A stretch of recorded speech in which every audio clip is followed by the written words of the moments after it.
هدانا لهذا وما كنا لنهتدي لولا أن هدانا الله أشهد أن لا إله إلا الله وحده لا شريك له وأشهد أن محمدا عبده ورسوله لا نبي بعده ما بعdu. Yang saya muliakan Bapak dan Ibu pengurus MGMP ya Bapak Ibu ya. Iya, Pengurus betul. MGMP SMP LB. Nah, ya SMP LB yang saya muliakan. Semoga Allah memberikan kebahagiaan, kemuliaan, keberkahan, keberlimpahan, serta mengangkat derajat kita di dunia dan di akhirat. Amin ya Rabbal Alamin. Amin.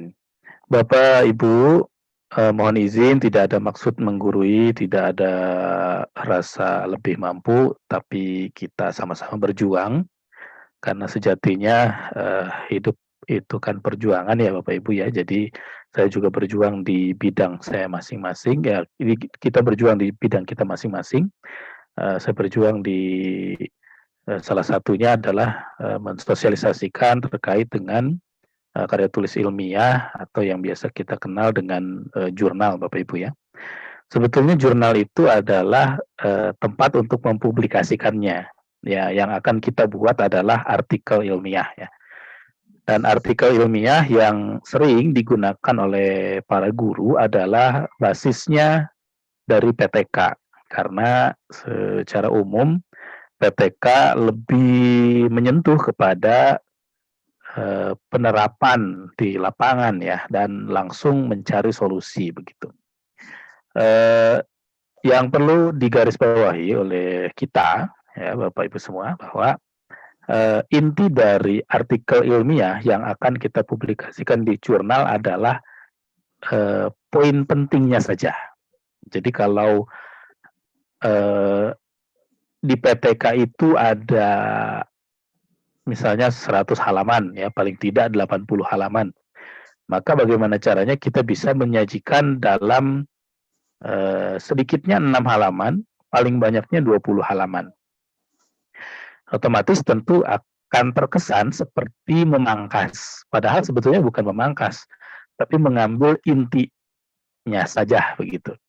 Nah, bagaimana cara mengambil intinya itu yang akan kita sama-sama kaji di sini ya. Nanti juga akan saya berikan contoh ideal dan contoh yang bisa diikuti oleh Bapak dan Ibu ya.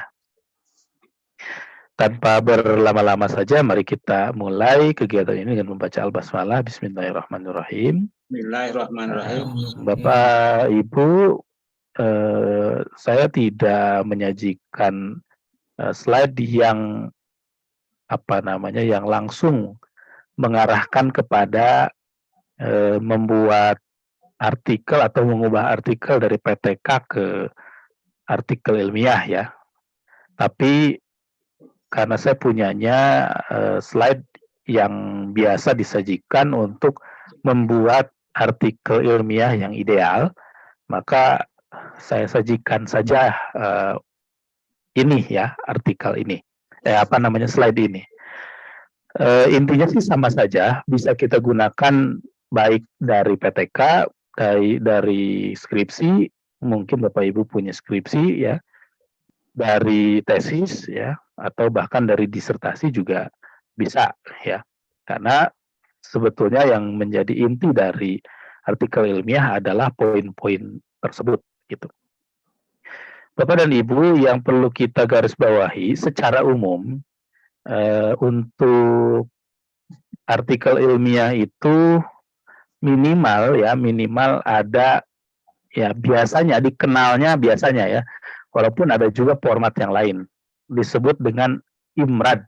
IMRAD itu singkatan Bapak Ibu.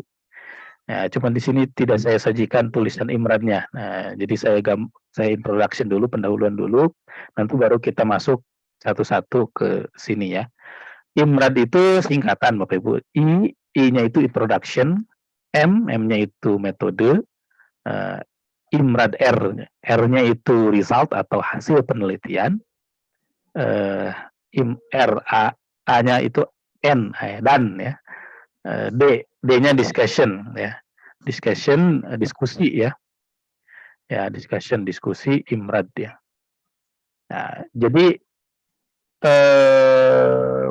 poinnya itu yang menjadi sering kita gunakan adalah IMRAD tadi. Introduction, metode, result, discussion. Ya, satu lagi ada sebetulnya conclusion ya, pasti sih itu ada ya. Conclusion itu simpulan ya. Jadi kita akan bahas satu-satu, walaupun tidak semua artikel ilmiah menggunakan pola tersebut, tapi secara umum polanya yang mudah untuk kita ikuti adalah IMRAD tadi ya. Jadi mungkin Bapak Ibu nanti akan sering mendengar istilah gunakan pola IMRAD ya. Ya, IMRAD, introduction. Nah, kita akan mulai dari introduction. Introduction itu pendahuluan Bapak Ibu. Nah, kalau di PTK itu kan pendahuluannya banyak isinya. Ada latar belakang, ada rumusan masalah, ada tujuan penelitian, ada manfaat penelitian atau manfaat PTK ya. Kemudian ada hipotesis mungkin, ada lagi apa dan lain sebagainya.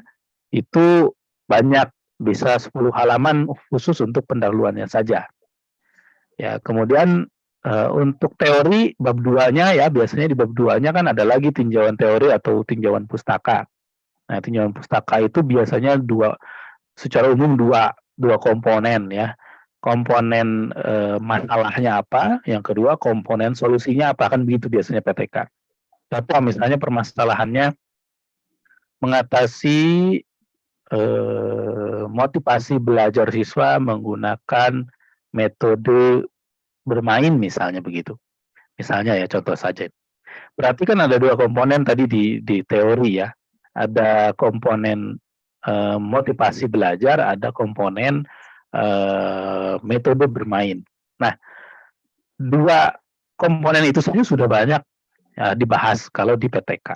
Ya, oke. Dari dua bab tadi, bagaimana caranya disajikan di artikel ilmiah? Maka di artikel ilmiah, di penelitian ilmiah itu cukup menyajikan di pendahuluan saja, di introduction tadi. Ya, nanti sekarang saya masih ke introduction, judul saya belakangin. Walaupun harusnya di sini judul duluan, tapi nggak apa-apa, judulnya belakangan saja. Gitu ya. Ini nih. Nah, pendahuluan introduction ya. Nah, di introduction itu, Bapak Ibu, di pendahuluan itu, jadi kita mengekstrak, ambil intinya saja. Jadi di artikel ilmiah, introduction itu isinya banyak. Salah satunya, si teori tadi yang biasa kita simpan di bab 2 itu ada 20 halaman, itu di introduction ini, di artikel ilmiah, cukup ambil paling banyak 5 paragraf, Bapak Ibu. Jadi dari 20 halaman yang banyak, misalnya tentang motivasi, pengertiannya kita ambil, misalnya motivasi belajarnya rendah misalnya. Pengertian motivasi belajar, yang mempengaruhi motivasi belajar, faktor-faktor motivasi, lalu indikator motivasi belajar dan lain sebagainya. Lalu itu baru motivasi belajar saja, itu sudah banyak, sudah 10 halaman misalnya. Kemudian metode bermain, pengertiannya, kemudian langkah-langkahnya, kemudian kelemahannya, kelebihannya, dan lain sebagainya. Nah, itu kalau di PTK banyak, maka yang ada di artikel ilmiah cukup ambil intinya saja. Ya, pengertian cukup satu kalimat. Ya. Apa sih motivasi belajar? Oh, motivasi belajar itu artinya ini. Udah cukup saja, itu saja. Karena di artikel ilmiah tidak perlu menjelaskan detail menurut ini, langsung saja bahwa intinya motivasi belajar tuh ini. Gitu. Kemudian faktor-faktor yang mempengaruhi motivasi belajar, maka kita ambil intinya saja. Jadi gambaran umumnya adalah mengambil inti dari PTK yang begitu banyak menjadi komponen pentingnya saja yang diambil. Gitu. Nah, memang yang berat dari memindahkan PTK ke artikel ilmiah adalah mencari intinya gitu. Kita harus mencari dulu intinya apa, gitu Bapak Ibu ya. Nah, ketika sudah dapat, misalnya motivasi belajar dapat 2 paragraf, ya. Metode bermain dapat 3 paragraf sudah tuh. Nah, itu untuk masih di komponen introduction. Nah, kalau kita urut tadi saya cekaclok ya. Nah, ini untuk memudahkan paragraf 1. Nah, sebetulnya bukan paragraf 1 ya. Di sini bisa lebih dari 1 paragraf, tapi untuk memudahkan. Kenapa kita di artikel ilmiah itu gunakannya paragraf? Karena satu subjudul introduction, pendahuluan itu komponennya banyak Bapak Ibu. Di dalamnya harus ada pertama berisi latar belakang. Nah, yang tadinya latar belakang masalah di PTK itu ada 5 halaman misalnya, atau 3 halaman paling sedikit. Itu harus kita konvert menjadi 1 atau 2 paragraf saja. Misalnya di PTK kita bahas dari menurut undang-undang bahwa pendidikan itu adalah suatu yang segala macam ya. Kita misalnya di PTK itu dibahas dari undang-undang, dibahas dari kemudian ayat Qur'annya mungkin, kemudian dari apa, padahal intinya kita ingin membahas bahwa pendidikan itu penting, sebetulnya begitu. Nah, maka sajian di artikel ilmiah, ya sudah, kita ambil aja kalimat bahwa pendidikan itu penting berdasarkan undang-undang dan Al-Qur'an, itu aja begitu. Nah, artinya kalau di PTK itu kita menguraikan, kalau di artikel ilmiah kita ambil intinya begitu. Nah, kemudian itu latar belakangnya misalnya. Kemudian taruhlah latar belakangnya karena apa? Nggak mungkin ini kalau di latar belakang cuma satu atau 2 kalimat. Kita butuh 1 paragraf, boleh silakan. Ya. Lalu ini gimana Pak fenomena? Boleh nggak di paragraf berikutnya? Boleh. Ya, artinya ini untuk memudahkan saja. Ya, paragraf 1 sampai 3. Padahal kan tidak mungkin di introduction hanya 3 paragraf ya. Ya, paling tidak ada 1 halaman sampai 2 halaman lah, kurang lebih begitu. Fenomena. Nah, fenomena ini adalah yang biasa kita tahu kalau latar belakang itu kenapa sih kita tertarik dengan judul ini begitu. Fenomena itu apa masalah di lapangannya? Nah, misalnya masalah di lapangannya adalah tadi peserta didiknya itu motivasinya rendah. Nah, itu kan fenomenanya gitu. Faktanya terbukti dari apa gitu. Ya, faktanya misalnya kita melihat bahwa peserta didik tidak semangat belajar gitu kan. Kita uraikan dulu ya. Di sini ya, Bapak Ibu ya. Mudah-mudahan kursor saya kelihatan nih di bagian ini ya. Nah, fakta. Ini kita menguraikan dulu faktanya. Ya sama sebetulnya di PTK ini sudah ada pasti gitu. Intinya kita tinggal pindahkan saja, tinggal copy. Tapi kalau kalimatnya kepanjangan maka kita ambil intinya begitu. Bisa kita ketik ulang dengan kalimat yang lebih sederhana atau bisa kita ambil kalimat pentingnya saja, kopikan gitu. Nah, itu faktanya. Kemudian data, dilengkapi dengan data. Kalau menurut PTK ini bahwa peserta didik itu tidak semangat belajar, apa datanya? Misalnya misalnya datanya tingkat kehadirannya rendah misalnya. Nah, itu dari data kehadiran ya, absensi. Atau data yang tidurnya, anak di kelas banyak yang tidur misalnya begitu. Nah, itu juga bisa dimunculkan sebagai data begitu. Nah, barulah nanti yang menggambarkan masalah penelitian ya, barulah diuraikan masalah penelitiannya adalah tadi gitu. Motivasi belajarnya itu rendah. Nah, intinya begitu Bapak Ibu, mengkonversi data yang begitu banyak dari PTK ya menjadi ekstraksinya begitu. Nah, berikutnya Bapak Ibu di paragraf berikutnya, taruhlah di sini sudah banyak paragrafnya 1, 2, 3, 4, 5, segini aja udah 5 paragraf Pak, boleh nggak? Boleh ya. Lalu kita masuk ke paragraf ke-6, di sini mungkin kita mesti tulisnya paragraf kedua ya. Kalau kita warnain ya, itu anggap aja ini warnanya yang atas itu sudah satu blok warnanya begitu ya. Nah, kemudian bawahnya berisi penelitian terdahulu. Nah, ini penting Bapak Ibu. Biasanya di PTK juga ada. Ya, di PTK itu ada yang namanya penelitian terdahulu. Biasanya ada subjudulnya khusus. Penelitian terdahulu ya. Penelitian yang sudah dilakukan oleh misalnya oleh Miftahul Fikri tentang motivasi belajar, satu. Yang kedua oleh Bapak Kasih Anwar misalnya begitu. Yang ketiga oleh Bapak Haji Sahrul misalnya begitu kan. Nah, itu 3 penelitian terdahulu. Nah, di artikel ilmiah juga perlu ada, tapi tidak sedetail yang ada di PTK. Kalau di PTK itu satu penelitian bisa kita cantumkan satu paragraf, ya, atau ya satu paragraf. Kalau ada 3 penelitian berarti 3 paragraf. Atau bahkan ada juga yang ingin banyak, satu penelitian dituangkan dalam satu halaman. Akhirnya penelitian terdahulu 3 halaman untuk 3 penelitian. Nah, maka di artikel ilmiah ini cukup diambil intinya saja. Ya, dari 3 itu penelitian yang Miftahul Fikri itu intinya apa? Yang kedua penelitian Pak Kasih Anwar intinya apa? Yang ketiga penelitiannya Pak Haji Sahril intinya apa? Nah, itu saja. Nah, ini bisa jadi satu paragraf saja cukup gitu. Nah, jadi setiap paragraf kasih kutipan, setiap kalimat kasih kutipan, kalimat kutipan gitu. Nah, itu tidak masalah untuk artikel ilmiah.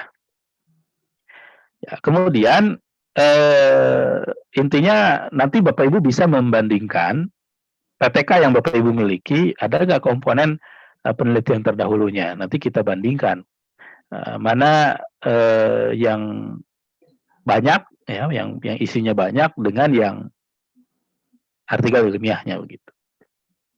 Nah, kemudian berikutnya adalah state of the art. Nah, ini yang jarang di related work atau state of the art-nya. Ini yang jarang di apa namanya? Yang jarang dikenal oleh peneliti atau penulis artikel ilmiah yang ini ya intinya sih ini jarang tersentuh begitu. Padahal di salah satu komponen penting dari artikel ilmiah adalah ini state of the art atau bahasa Indonesianya itu lebih dikenal dengan kebaruan penelitian. Kebaruan ya kebaruan. Yang barunya apa gitu? Yang barunya. Jadi kan logika berpikirnya kan tadi ada 3 penelitian terdahulu sudah diteliti sama 3 orang lain. Nah, yang kitanya apa barunya gitu. Mirip-mirip sebetulnya dengan perbedaan penelitian, perbedaan. Bedanya penelitian kita dengan penelitian orang lain itu apa? Sebetulnya mirip-miripnya begitu. Tapi sebetulnya state of the art itu adalah lebih kepada nilai terbarunya apa gitu. Karena memang yang jadi titik penting artikel ini adalah meneliti sesuatu yang baru. Nah, mungkin pasti atau kita ya secara umum kita meneliti pasti sesuatu yang bukan hal yang baru, benar-benar baru karena ada jutaan penelitian yang sudah dilakukan oleh orang lain. Apalagi contohnya tadi adalah motivasi belajar dan metode bermain itu pasti sudah jutaan orang yang meneliti gitu. Nah, apa yang menjadi baru? Biasanya kalau saya menyarankan yang menjadi baru adalah di tempat penelitiannya. Ya, misalnya di tempat penelitian ini tuh belum dilakukan penelitian tentang motivasi dan metode bermain, biasanya begitu. Nah, intinya ada yang barunya gitu. Ya. Atau ada komponen sesuatu yang menjadi baru gitu. Ya, contohnya untuk realnya misalnya motivasi belajar di SMP, LB begitu. Itu kan sesuatu yang baru gitu. Ya. Kemudian berikutnya direkomendasikan minimal 5 penelitian terdahulu ya. Jadi kalau tadi saya mencontohkan 3, ya idealnya sih 5 ya. Kenapa 5? Karena kalau hanya 3 itu masih terlalu sedikit. Bahkan ada juga yang lebih ekstrim minta 10 ya, 10 penelitian terdahulu. Ya, saya kira wajar sih penelitian. Nah, penelitian terdahulu ini tidak mesti sama persis dengan penelitian kita. Ya, yang penting ada menyerempet-nyerempet. Misalnya penelitian Miftahul Fikri tentang motivasi terhadap hasil belajar. Penelitiannya Pak Anwar metode bermain untuk meningkatkan prestasi belajar misalnya, itu kan berbeda. tapi ada komponen yang mirip-mirip gitu. Nah, begitu. Artinya sih kita karena tidak membuat dari yang baru, cukup memindahkan dari PTK ini saya kira lebih mudah ya. Tinggal comot-comot lah intinya. Yang ketiga, Bapak Ibu, nah memang saya menyarankan urutannya itu ngikuti yang ini Bapak Ibu ya, ngikuti yang saya tuangkan ini. Terkait dengan artikel terkait dengan PTK Bapak Ibu yang urutannya berbeda, maka sebaiknya misal ya latar belakangnya benar di awal, tapi penelitian terdahulunya di akhir. Nah, maka kopikan pindahkan posisinya sesuai dengan yang ada di ini. Gitu. Karena logika berpikir untuk artikel ilmiah itu di sini sambil diarahkan begitu Bapak Ibu ya. Ya di urutan ini begitu. Nah, urutannya. Kemudian ada berisi gap penelitian, ya, gap atau apa yang menjadi sebuah titik masalahnya begitu perbedaannya.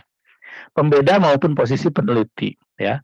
Posisi peneliti kita sebagai peneliti atau penulis ya, penulis PTK itu posisinya sebagai apa? Misalnya sebagai apa sih? Lebih ke gini maksudnya ya, lebih ke menerangkan bahwa penelitian ini berkontribusi terhadap keilmuan begitu. Posisinya tuh di situ maksudnya. Bukan sudah pastilah kalau kita peneliti berposisi sebagai gurunya itu ya sudah pasti. Tapi maksudnya kontribusi terhadap keilmuannya seperti apa.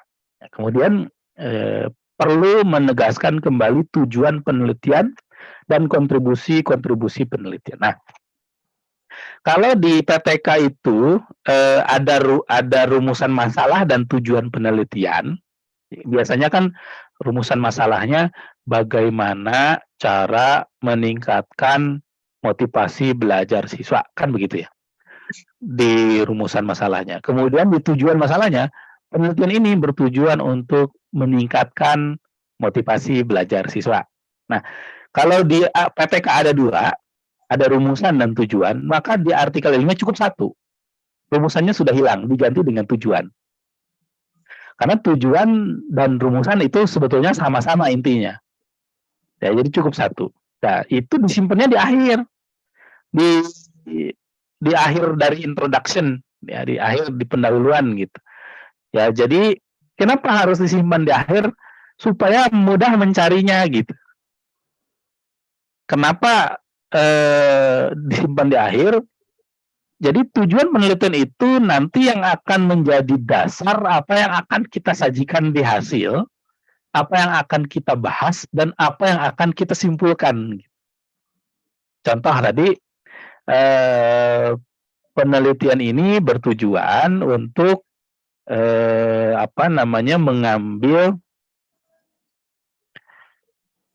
untuk meningkatkan motivasi belajar. Ya, misalnya begitu. Ya sudah, maka yang menjadi titik tekannya adalah bagaimana caranya kita nanti ketika menyajikan data, yang kita sajikan adalah bagaimana kita memberikan cara agar motivasi belajar itu meningkat. Dan yang nanti disimpulkan di simpulan di akhir adalah menjawab tujuan dari penelitian. Gitu. Ya, jadi tujuan penelitian itu disimpan di paragraf terakhir, bahkan di kalimat terakhir sebelum masuk ke subbab berikutnya. Gitu. Gitu ya Bapak Ibu ya. Jadi nanti ketika di PTK Bapak Ibu urutannya ada di atas, maka dipindahkan ke bawah. Gitu. Nah, ini yang sederhananya, yang detailnya seperti ini. Nggak beda jauh Bapak Ibu ya. Pendahuluan yang sederhana dan yang detail mirip ya sebetulnya. Ya. Hanya ini didetailkan. Tetap bahwa di akhirnya itu pasti ditutup dengan tujuan penelitian. Itu Bapak Ibu ya. Nah, kemudian teori disimpan di mana? Ya tadi, teori disimpan ini, di gap tadi, di gap. Menegaskan gap. Gap itu adalah ketidaksesuaian antara teori dengan fakta. Gap itu. Jadi di teorinya harusnya yang namanya motivasi belajar itu begini. Tapi ternyata data yang ada, fakta yang ada, fenomena yang ada itu tidak sesuai gitu. Maka ada gap di situ. Nah, teorinya begini, gapnya begini, ketidaksesuaiannya gitu ya Bapak Ibu ya. Nah, jadi 2 bab pendahuluan dan kajian teori di PTK disimpan dalam satu judul yang sama, yaitu di introduction atau pendahuluan. Itu Bapak Ibu. Jadi bahkan ini tidak boleh terlalu banyak. Dua halaman saja cukup untuk introduction itu. Ya, 2 halaman saja. Gitu Bapak Ibu. Nah, jadi kita memindahkan data dari PTK ke artikel ilmiah yang mungkin awalnya ada 30 halaman menjadi 2 halaman saja. Nah, ya sebetulnya tidak akan berat karena tinggal kasarnya tinggal copy paste aja, copy paste. Diminta latar belakang masalah, kita tinggal cari di PTK kita inti latar belakang masalahnya kalimatnya mana nih? Oh ini, copy paste. Diminta data atau fakta di lapangan. Mana nih data di lapangannya nih? Oh ini, copy paste. Kira-kira gitu aja. Ya, kemudian 5 penelitian terdahulu. Nah, di kita ada nih, cuma 3, nggak apa-apa lah 3 dulu. Ya. Kita ambil intinya, siapa yang meneliti, intinya apa, paste, ya. Gitu aja. Maka kita akan ambil per kalimat sedikit-sedikit. Gitu Bapak Ibu ya.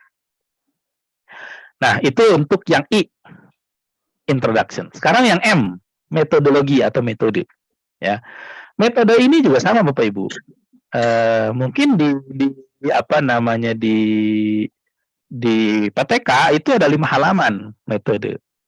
Kayak metodenya apa, pendekatannya apa, kemudian subjek penelitiannya siapa, objek penelitiannya berapa, sampelnya berapa dan lain sebagainya. Penelitiannya di mana, kapan waktunya ya. Nah, itu kan bisa sampai 5 halaman. Tapi di artikel 5 ini cukup menjadi 1 sampai 2 paragraf saja. Ya. Cukup diambil intinya saja, metode yang digunakan dalam penelitian ini adalah PTK. Sudah titik sampai di situ. Nggak perlu dijelaskan PTK itu apa, apa namanya, polanya seperti apa, nggak usah. Ya. Kemudian bagaimana dilakukannya? Itu lebih kepada cara ya, cara. Biasanya PTK itu kan ada langkah-langkahnya yang disimpan di ini, ada berapa siklus kan gitu ya biasanya ya. Ada 2 siklus misalnya. Nah, itu intinya saja bahwa penelitian ini dilakukan dengan 2 siklus, tapi sudah gitu aja. Nggak perlu dijelaskan siklus itu apa, kemudian menurut siapa, nggak usah. Langsung aja intinya. Ya, penelitian ini menggunakan PTK dan 2 siklus, kayak gitu. Locus data collection analysis. Ya. Locus itu lebih kepada tempat penelitian. Penelitian ini dilakukan di mana? Misalnya di SMP, gitu. Dilakukannya berapa lama? Ya, penelitian dilakukan selama 1 bulan. Gitu. Kemudian bagaimana datanya diambil? Penelitian ini menggunakan teknik pengambilan data observasi. Karena PTK biasanya kan pakai observasi ya Bapak Ibu ya. Pakai observasi ya. Kemudian respondennya siapa? Ya. Respondennya adalah peserta didik berjumlah 30 orang atau 20 orang kayak gitu. Ya. Apa yang dilakukan untuk menjawab rumusan masalah ya? Teknik analisis penelitian ini menggunakan teknik apa namanya kan kalau di PTK itu ada 4 itu ya. Perencanaan, pelaksanaan, observasi kalau nggak salah, satu lagi adalah refleksi ya, kayak gitu. Nah, itu disampaikan aja di situ. Cukup dah tuh. Bisa 1 sampai 2 paragraf saja di metode ya. Nah, ini saya kira lebih sederhana lagi dibandingkan production karena yang tadinya banyak kita ambil inti-intinya saja menjadi 1 sampai 2 paragraf. Nah, ini untuk metode. Ya, lebih sederhana Bapak Ibu ya. Ya. Nah, berikutnya adalah yang masuk ke, kalau di sini yang ketiga berarti sebetulnya ya, IM. Nah, sekarang R, ya, result, ya, hasil. Hasil ini bedakan dengan pembahasan. Nah, jadi hasil ini adalah data mentahnya, Bapak Ibu. Ya, misalnya kita ingin menuangkan bagaimana perencanaannya, maka perencanaannya kita tuangkan. Tidak perlu didetailkan, kalau di PTK mungkin didetailkan perencanaannya seperti RPP ya. Nah, ini tidak perlu, cukup dituangkan saja perencanaannya, misalnya penelitian ini dilakukan dengan 2 siklus. Siklus pertama terdiri dari perencanaan apa namanya, satu pertemuan. Ya, satu pertemuan itu intinya akan ngapain aja. Udah, tuangkan aja begitu. Artinya result ini adalah data mentah yang kita kumpulkan. Ya, kalau ada wawancara, ya hasil wawancaranya tuangkan di sini gitu. Ya, belum kita kasih komentar.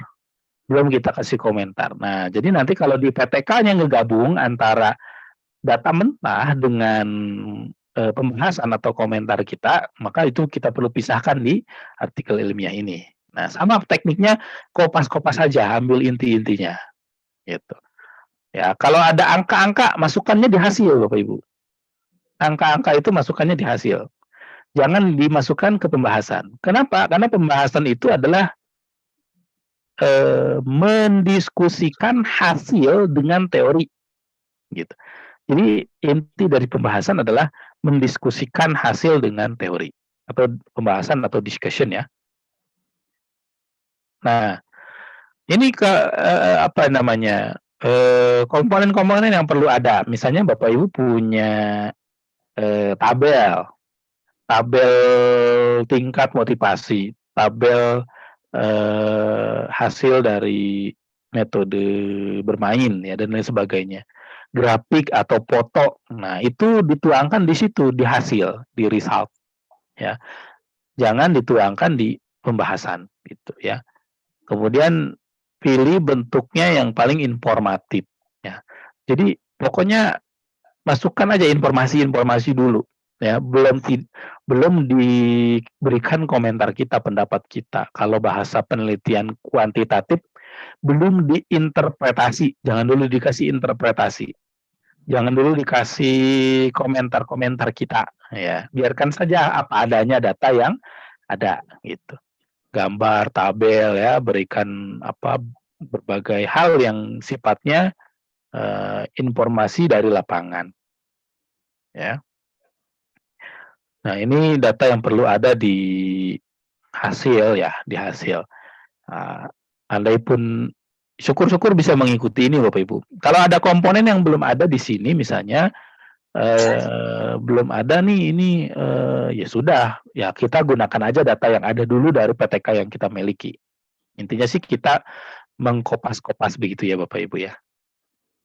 Nah, ini baru ke discussion ya. Nah, oke. Nah, discussion itu adalah tadi ya, discussion itu pembahasan sebetulnya. Ya, sekarang sudah ke D ya, Imrad ya, RAD, A-nya N, D-nya discussion. Ya, diskusi. Kita akan mendiskusikan apa? Mendiskusikan hasil penelitian tadi dengan teori ya. Misalnya ternyata data yang ada itu menunjukkan bahwa motivasi belajar itu memang rendah. Nah, kita cek dengan teorinya bagaimana sih? Kira-kira begitu. Nah, artinya kalau Bapak Ibu sudah ada di PTK, itu kan nanti banyak tuh data, ya, data siklus ya. Nah, data siklus yang dituangkan intinya saja Bapak Ibu. Ya, tuangkan, ambil intinya saja. Nah, itu masukkan ke bagian hasil ya, dan seterusnya. Nah, baru di diskusi itu adalah membahas ya, membahas tadi. Ada gambarnya tentang apa dibahas. Misalnya tentang peserta didik yang sedang main ya, sedang belajar sambil bermain dengan metode bermain misalnya. Nah, berarti itu kita bahas, ya. Berdasarkan gambar 2 menunjukkan bahwa peserta didik sedang menunjukkan ekspresi bahagia saat pembelajaran menggunakan metode bermain, misalnya begitu. Nah, diskusikan dengan teori. Berdasarkan teori bahwa metode bermain dapat meningkatkan motivasi, misalnya begitu, dan seterusnya. Gitu Bapak Ibu ya. Artinya mudahnya adalah memisahkan mana data mentah, mana pendapat kita atau penjelasan tentang data tadi, gitu. Dan kemudian yang terakhir adalah conclusion ya, simpulan. Simpulan ini adalah menyimpulkan, bukan merangkum. Jadi simpulan itu bukan merangkum isi, tapi menjawab ya, menjawab tujuan penelitian. Ya, jadi di sini garis bawahi, penulis telah dengan jelas dan ringkas menjawab pertanyaan penelitian utama. Jadi yang tadi tujuannya misalnya mengetahui bagaimana cara meningkatkan motivasi belajar, maka di simpulan harus langsung dijawab cara menyimpulkan, cara meningkatkan motivasi belajar. Gitu Bapak Ibu. Ya. Nah, kalau yang dirangkum adalah argumennya gitu, bukan penelitiannya. Argumennya sudah dirangkum gitu ya. Kan ada juga kadang yang kalau di buku simpulan itu mungkin iya rangkuman ya. Kemudian bisa juga kita menuangkan batasan penelitian kalau memang dirasa perlu ya. Kadang kita butuh keterbatasan peneliti, yaitu misalnya peneliti hanya bisa melakukan penelitian di satu sekolah saja atau bahkan di satu kelas saja. Itu kan sebuah keterbatasan ya. Dan itu dibolehkan Bapak Ibu. Ya, ini penting untuk menunjukkan bahwa penelitian kita ini bukan penelitian yang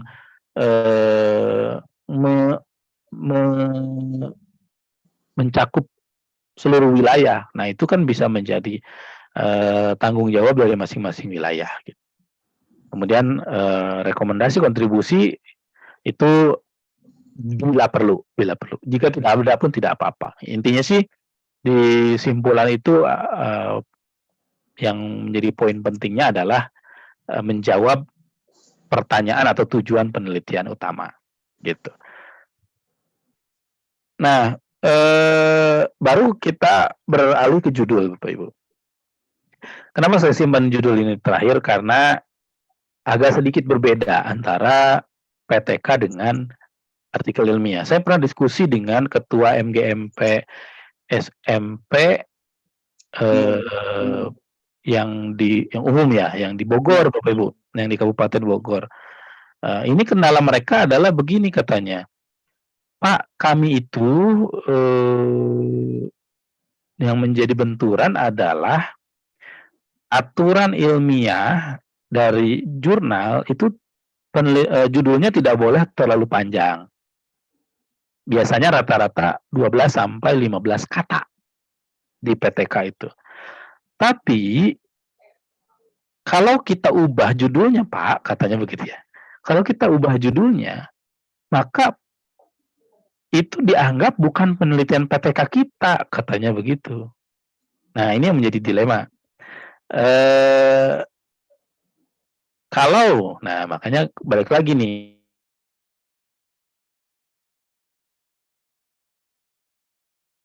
Terbitnya di mana? Kalau nggak salah MGMP SMPLB Jawa Barat ini punya dana bikin jurnal juga ya, begitu ya Pak Haji ya?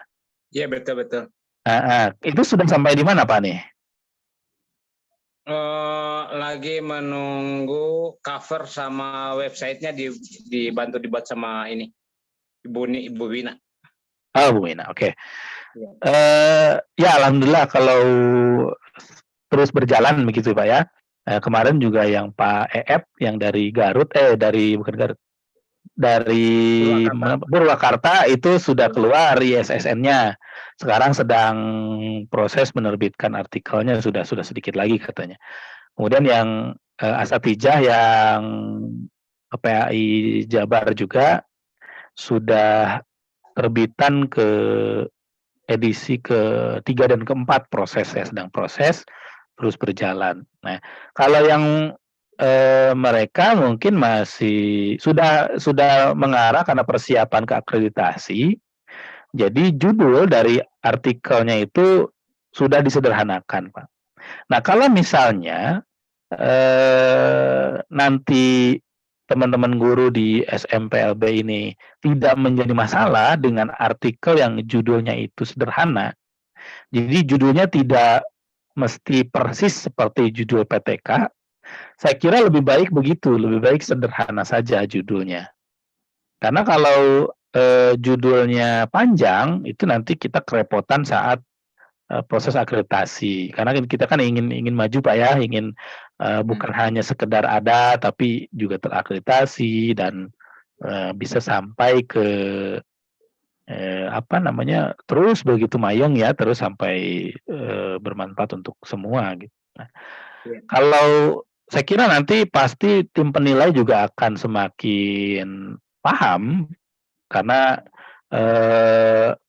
giro jurnal itu terus meningkat sampai sekarang. Kalau yang di Bogor itu belum saya tawarin mau persiapan akreditasi nggak, belum katanya. Padahal dia sudah 4 tahun, udah hampir 5 tahun kalau nggak salah. Cuma mereka lebih kepada yang penting ada gitu, yang penting jurnal artikel guru-guru diterbitkan. Gitu. Nah, saya kira kalau yang kita sebaiknya kita sesuaikan aja. Judulnya misalnya ya, saya ambil contoh dari ini nih, dari jurnal yang tadi saya sebutkan ya. Bentar saya cari dulu Pak ya. Ya.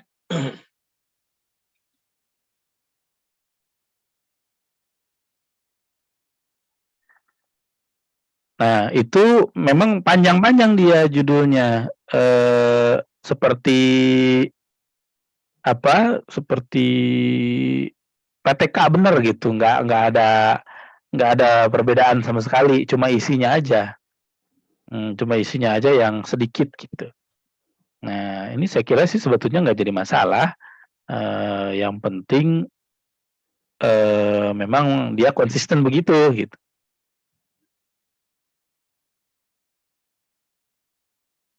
Kita cari yang judulnya panjang-panjang nih. Nah, ini nih.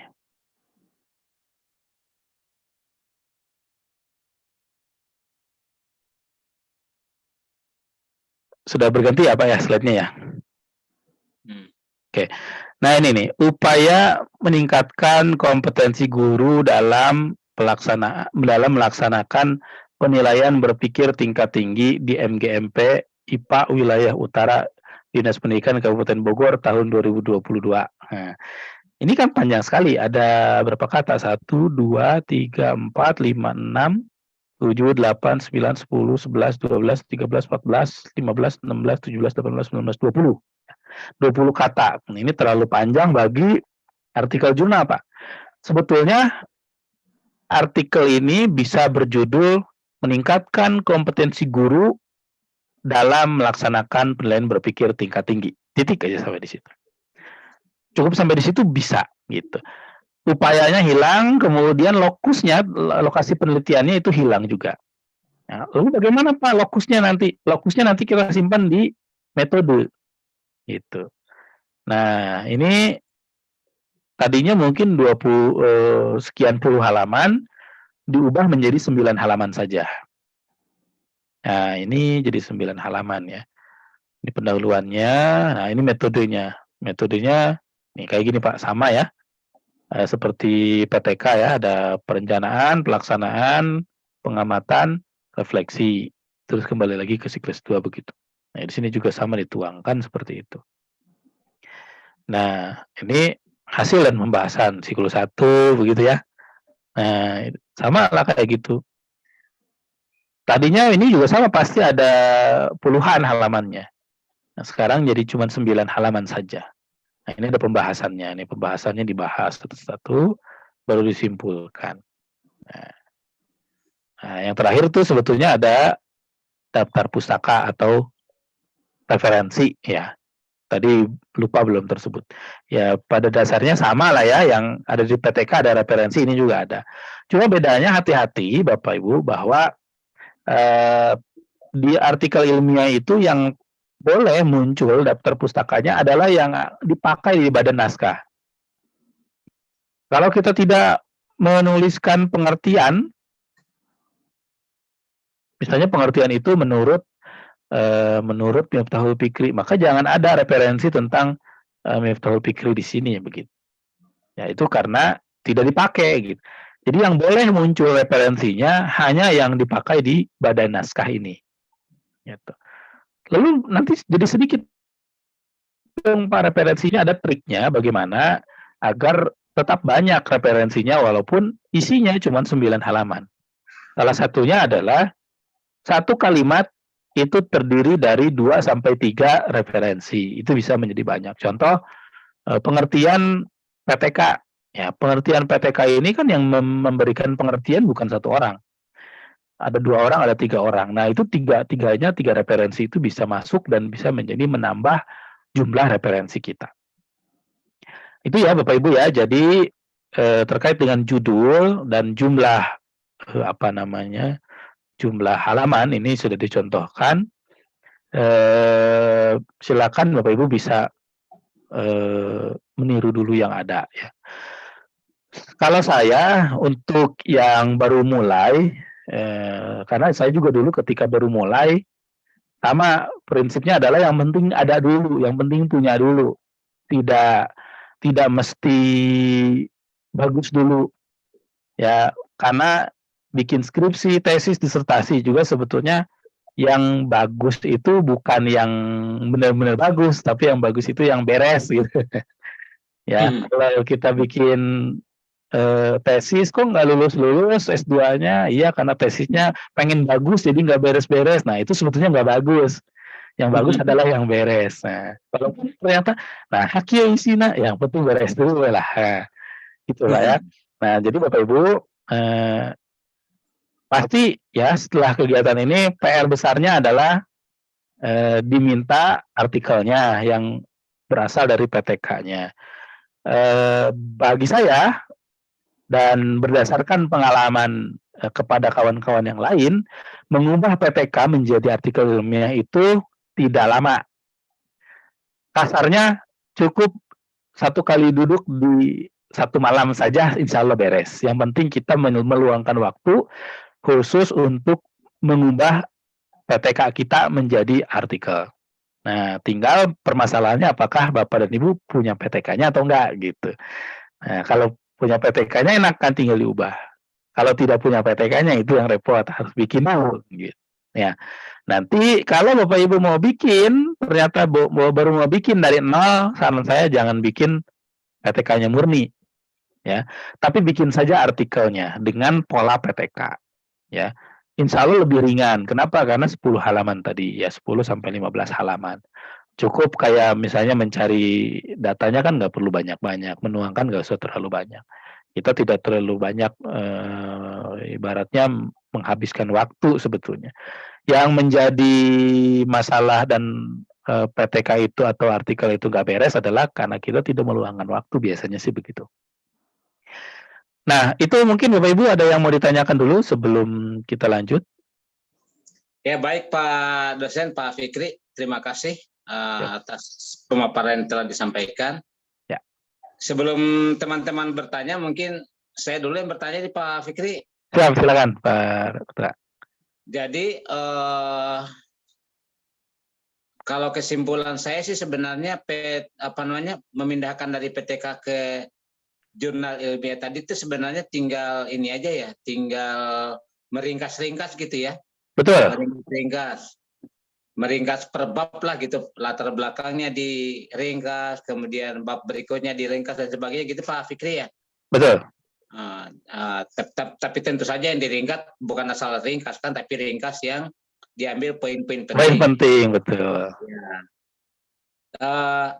Hanya masalahnya Pak Fikri, susunan babnya juga sama nggak itu? Susunan babnya, jumlah babnya sama atau harus urutan babnya juga termasuk sama nggak itu, Pak Fikri? Ya, terkait urutannya tadi aja Pak, yang tadi Imrat tadi patokannya itu aja. Imrat tadi. Nah, tapi di dalam Imrat tadi, misalnya di dalam introduction kan ada urutannya lagi. Harus apa dulu? Nah, itu memang harus ngelihat, nyontek lah. Nanti ini slide-nya nanti saya kirim ke Pak Ketua ya.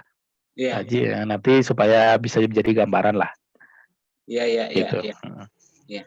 Ya, silakan Bapak Ibu, ada yang mau bertanya? Ya. Oh ya, Pak Ade. Ya.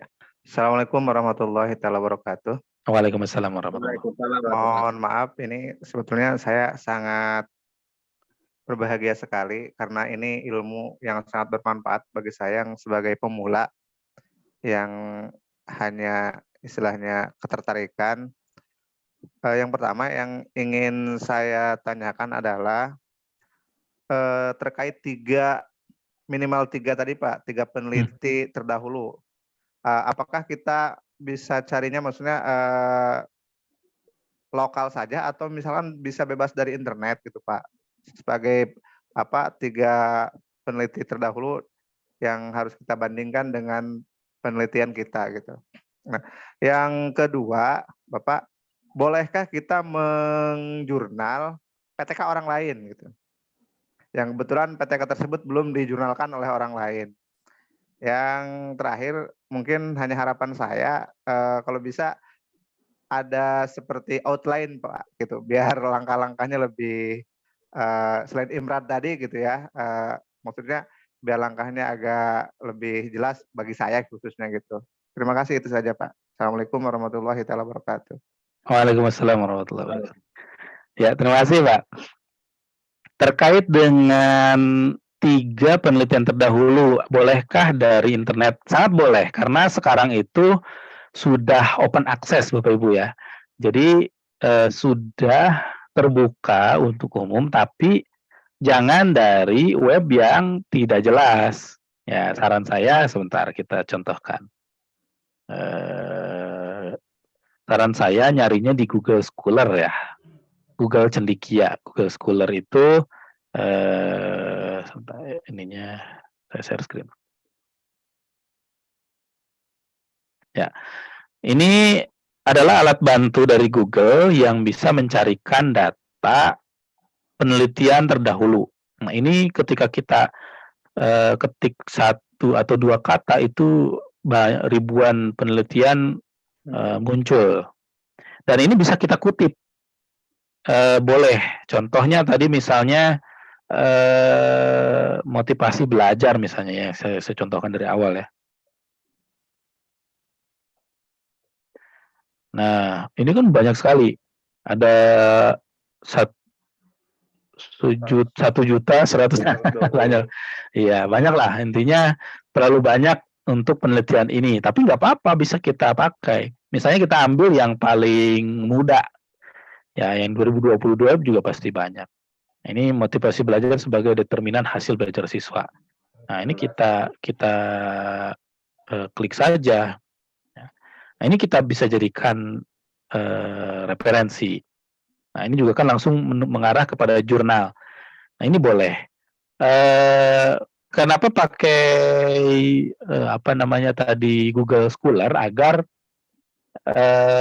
mengambilnya dari jurnal-jurnal atau tempat penyedia artikel ilmiah. Kalau di Google biasa itu campur-campur. Gitu, campur-campur. Nah, ini boleh ya, bisa 10 bahkan boleh kita ambil. Gitu Bapak Ibu. Nah, kemudian bolehkah kita menggunakan PTK orang lain? Sangat boleh. Dengan catatan yang punya ridho gitu. Yang punya ridho, dan yang kedua saran saya adalah tetap yang punya namanya masuk gitu. Contoh Pak Ade punya PTK, saya nggak punya gitu. Lalu saya minta kepada PTK Bapak, saya ubah deh jadi artikel jurnal, boleh nggak? Nanti nama saya masuk. Oh boleh. Nah, jadi satu artikel 2 nama itu boleh. Karena sekarang itu jangankan 2 nama, 7 nama pun bisa, tapi kebanyakan lah. Ya, paling tidak 2 nama, 3 nama, paling banyak 5 lah, jangan lebih dari 5. Kalau 5 nanti terlalu menumpuk. Ya. Boleh sebetulnya 5 orang satu artikel juga boleh. Misalnya ada masing-masing 5 orang punya PTK. Misalnya saya contohkan, ada saya, ada Pak Sahril, Pak Ade, Pak Cecep, Bu Siti Jamilah misalnya. 5-5-nya punya PTK nih. Lalu kita sama-sama membuat 5 artikel. Kita ubah.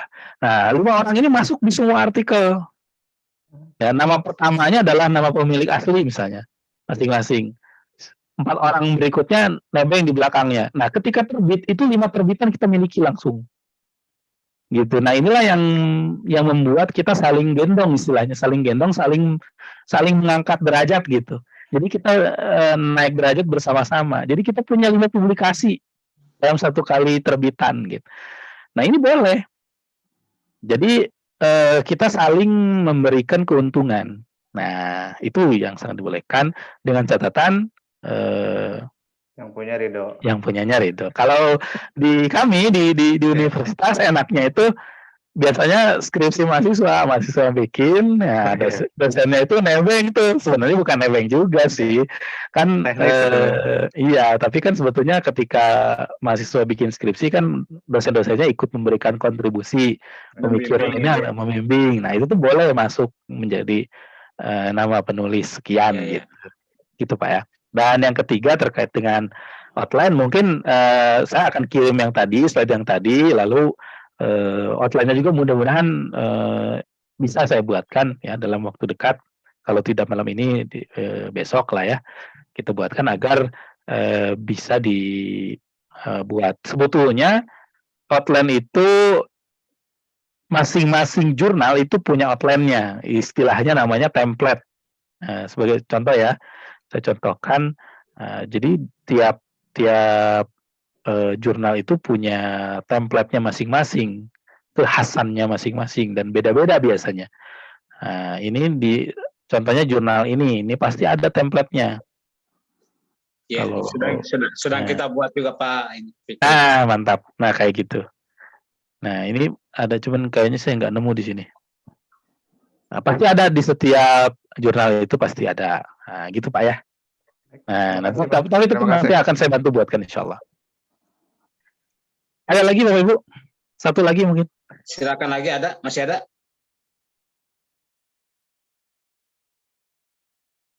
Kalau tidak ada, tidak apa-apa Bapak Ibu, nanti bisa kita sambung. Biasanya penasarannya itu ketika mulai praktek, ketika bingung bisa langsung kontak saya, kita bersama-sama, kita berjuang bersama.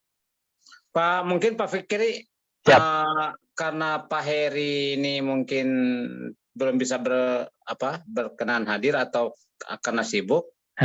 Kira-kira Pak Fikri bisa menggambarkan nggak apa sih tugas editor, tugas redaksi, dewan redaksi dan sebagainya, bisa digambarkan nggak Pak Fikri kira-kira? Oke, siap. Tapi saya nggak pakai ini ya, nggak pakai slide Pak ya. Saya gambarkan deskripsinya ini. Oke. Intinya di jurnal itu secara umum cukup ada 4 komponen. Pertama, editor in chief atau ketua redaksi. Nah, ini mah yang berhak menentukan terbit atau enggak, siapa editornya, siapa reviewernya dan lain sebagainya. Intinya ketuanya. Yang kedua adalah managing editor. Managing editor ini lebih kepada teknis jurnal online-nya. Jurnal online-nya yang membantu menjamin artikel itu berjalan berdasarkan proses bisnisnya dengan baik, ya. Jadi ini komponen penting juga ya. Yang ketiga adalah editor, section editor ya. Biasanya kita menyebutnya editor, tapi section editor itu istilahnya apa namanya, pembantu editor. Nah, editor apa, fiction editor itu istilahnya ya. Intinya editor-editor juga sih, tapi bukan Pelaksananya. ya pelaksana. Misalnya ini kalau nggak salah minimal 5 orang di tiap Ya. jurnal itu, minimal 5 orang. Ya. Tugas editor adalah lebih kepada teknisnya, walaupun juga boleh menyentuh substansi. Ya, jadi editor ini adalah tim internal yang ada di jurnal yang dia ini mengawal baik teknis maupun substansi. Teknisnya itu misalnya sesuai nggak dengan template, kemudian judulnya terlalu panjang atau enggak, judulnya sesuai scoop atau enggak. Scoop itu contohnya begini Pak, scoop itu. Kita sudah sepakat mau bikin jurnal tentang SMP LB misalnya ya. SMP LB tentang SMP luar biasa. Nah, maka judul yang harus masuk itu hanya yang berkaitan dengan SMP dan LB. Tidak boleh ada yang lain gitu. Nah, maka ini yang agak beratnya memang di situ nanti.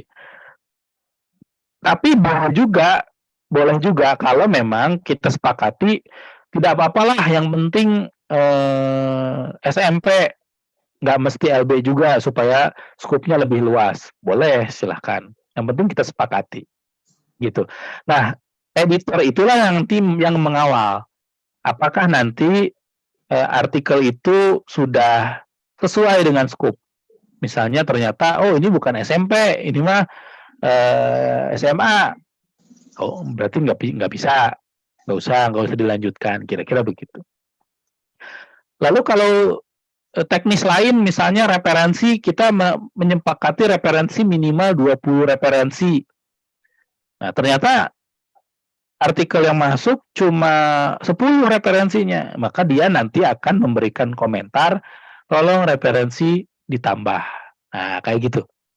Lalu teknis yang lain misalnya tadi Apa jumlah. bedanya dengan reviewer? Apa bedanya reviewer Pak Fikri? Belum Pak, nanti.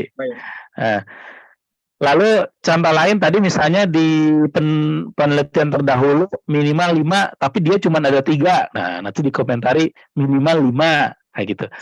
Lalu di substansi juga boleh, editor juga boleh mengomentari substansi. Misalnya ada substansi yang kurang pas.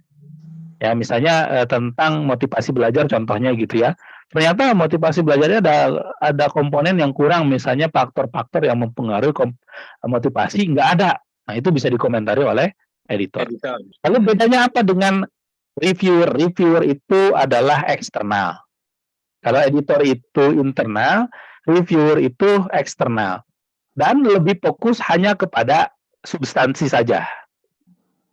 Nah, jadi tidak mengomentari teknis, tapi lebih mengomentari substansi. Contoh, judulnya tentang metode bermain, tapi ternyata isinya bukan metode bermain, gitu. Nah, berarti ini kan nggak masuk, tidak sesuai dengan substansi. Atau ternyata reviewer ini berhak memberikan komentar substansi metode bermain harus ada landasan Al-Qur'annya misalnya. Nah, itu juga reviewer yang ikut memberikan komentar. Nah, bedanya kalau reviewer itu hanya bisa memberikan rekomendasi. Jadi ketika sudah diberikan komentar, rekomendasinya apa? Diterima atau ditolak atau diterima dengan syarat direvisi. Nah, kalau editor itu berhak menentukan diterima atau tidaknya. Ya, kalau yang tadi reviewer hanya merekomendasikan, ini tolak aja nih. Tapi kalau menurut editor, nggak usah ditolak, itu berhak editor. Gitu. Jadi, editor itu adalah internal yang punya wewenang untuk mengatur. Ya, nanti editor juga berhak menentukan siapa reviewernya, gitu Pak. Gitu ya. Jadi berhak dia menentukan reviewernya mau dikasih ke siapa nih, gitu. Kayak gitu. Nah, itu sebetulnya 4 itu saja yang menjadi pemilik tugas utama. Pak Fikri, ya. Siap. Berkaitan dengan wewenang antara reviewer sama editor, Aha, ini kan bisa juga berkaitan dengan karena keilmuan betul. atau pengetahuan ataupun masalah yang yang digarap, yang dihadap, masalah atau pengetahuan berkaitan dengan materi tertentu yang sedang diselesaikan, misalnya digarap. Betul. Nah, sekarang editor misalnya nih, Aha, katakan tadi disebut berwenang, menolak atau tidak. ya. Tapi karena ketidakfahamannya misalnya, sementara reviewer itu boleh dikata memang lebih berkompeten, paham, Aha, tapi dia menolak. hmm. Nanti akan berdampak nggak pada jurnal itu sendiri dalam hal pempublikasiannya gitu, Pak Fikri? Oh ya, oke. Sebetulnya idealnya editor dan reviewer juga harusnya sesuai keilmuan, Pak, sebetulnya. Jadi misalnya jurnalnya jurnal PAI misalnya, maka ya idealnya ya orang-orang PAI lah yang di editor maupun yang di reviewer, idealnya begitu. Nah, tapi kaitannya dengan publikasinya, apakah berdampak? Ya tentu saja itu kan keputusan bersama sebetulnya, Pak. Nanti yang menjadi apa namanya, yang keputusan diterbitkan atau enggaknya adalah di rapat sebetulnya. Ya harus dirapatkan juga yang mana yang akan diterbitkan, yang mana yang tidak. Tapi kalau saran saya ya semuanya adalah yang memang alur begitu, memang kompetensinya sesuai dengan bidang jurnal yang akan dibahas gitu, Pak. Pak Fikri, Hah? kalau di kita sih insya Allah semua juga yang berkompeten ya, tapi kan sama-sama PAI. Betul. Walaupun ada di reviewer di situ kan ada, Pak Fikri belum baca itu ya, di SK itu ya? SK? Belum dikirimin. Ada salah satu dosen memang ya dari kan KPLB-an. Tentu saja dia mengkaji dari segi KPLB-annya kan. Iya. Tapi kalau untuk konteks PAI, antara reviewer misalnya Pak Fikri sama di tim-tim editor yang saya sudah buat itu, memang semuanya juga PAI, Pak. Tapi kan walaupun sama-sama PAI, tapi kan konteks pengetahuannya belum tentu sama luasnya kan, begitu Pak Fikri. Maksud saya gitu maksudnya. Kalau kompetensinya sih memang ada gitu. Oke. Ya, memang begini Pak, biasanya reviewer itu 2 orang kan minimal biasanya. Boleh juga sih 1 orang. Nah, itulah nanti yang akan membandingkan ya. Misalnya yang satu tentang ke PLB-nya, yang satu tentang PAI-nya. Nah, itu kan nanti masing-masing punya pendapat gitu. Kayak gitu sih, lebih kepada teknis ya itu mah teknis sih Pak ya. Nanti tentu pada prakteknya keputusan diambil oleh tim, tim internal, betul. Jadi internal, udahlah kita ini mah yang penting, misalnya ya, saya bukan ngajarin kurang bagus. Misalnya ya hasil reviewernya contohnya ditolak, ya tapi karena kita nggak ada lagi nih artikelnya, sudah kita bantu saja, si isinya kita tambahin yang kurang-kurangnya, itu bisa juga gitu. Karena kemarin juga yang tim Asatijah awal-awal tuh begitu, yang dibantu diubah begitu di ininya tuh data-datanya. Oh ya, entah tahap pertama nggak jadi masalah mungkin ya. Betul. Begitu sih, lebih kepada itu. Ya tujuannya untuk ini sih, supaya ada dulu begitu dan berwujud dulu gitu. Ya, gitu, baik Pak Fikri. Barangkali kalau tidak ada lagi yang bertanya, kita akhiri saja dulu mungkin nanti. Boleh, siap. Nah, nanti kita sambung. Masih ada teman-teman? Nggak ada ya? Siap. Ya, mungkin Pak Fikri, mudah-mudahan tidak bosan Pak Fikri. Insya Allah enggak. Siap, mudah-mudahan. Mungkin suatu saat, kapan-kapan mungkin kita ini kan lah kita bahasanya ya, kita bersama-sama dengan spesialis yang lain, misalnya dengan Ibu Teti yang ini yang akan dari KPLB-nya gitu, kita padukan gitu sama-sama gitu. Siap, siap. Silakan. Siap, mantap. Sekali lagi terima kasih Pak Fikri atas kehadirannya, membantu kami memberikan arahan kepada kami. Mudah-mudahan sama-sama Bapak Ibu semua bisa dicerna dengan baik. Dan mungkin bagaimana mungkin Bapak Ibu mau mencoba saja dulu, mencoba merangkum atau meresume aja dulu dari PTK dialihkan ke jurnal, bisa dicoba nggak gitu ta? Nanti kita serahkan ke Pak Fikri. Keberatan nggak Pak Fikri kira-kira? Silakan, boleh Pak. Barang 1-2 aja atau sampai berapa lah? Kalau lebih banyak Boleh. lebih baik ya. Ya, jadi kalau Bapak Ibu mencoba dulu merubah yang sudah yakin, karena kita di sini Pak Fikri sudah alhamdulillah sih sudah banyak yang punya PTK ini. Nah, sekarang alhamdulillah. tugasnya mungkin Bapak Ibu mencoba merubah sesuai dengan petunjuk arahan dari Pak Fikri tadi, merubah dari PTK ke jurnal. Nanti hasilnya kita coba kirim ke Pak Fikri gitu ya Pak Fikri ya. Mangga, siap, silakan Pak. Ya. Jadi untuk sebelum kita melangkah sampai dipublikasikan ke jurnal, kita coba dulu kita serahkan ke Pak Fikri. Kira-kira ini cocok nggak, bagus nggak seperti ini, atau ini sesuai atau tidak gitu ya Pak Fikri ya. Siap, mangga, ya, siap. Ya gitu Bapak Ibu ya. Bisa mudah-mudahan Bapak Ibu bisa melaksanakan, dan kalau bisa sih secepat mungkin biar kita tahu hasilnya ada nggak. Dan jangan ragu-ragu ya. Jangan ragu-ragu untuk mencoba. Silakan aja dicoba dulu. Sebab kalau tidak dicoba, saya juga termasuk mau mencoba ini, karena belum pernah ke jurnal juga, masalahnya kan sama. Saya kira itu Bapak Ibu. Terima kasih sekali ke Pak Fikri. Semoga Allah membalas kebaikannya dengan balasan yang berlipat ganda. Kita akhiri pertemuan kita kali ini dengan baca hamdalah bersama-sama. Alhamdulillahirrahmanirrahim. Assalamualaikum warahmatullahi wabarakatuh. Waalaikumsalam warahmatullahi wabarakatuh. Pak Heri mohon dipublikasikan Pak Heri ya di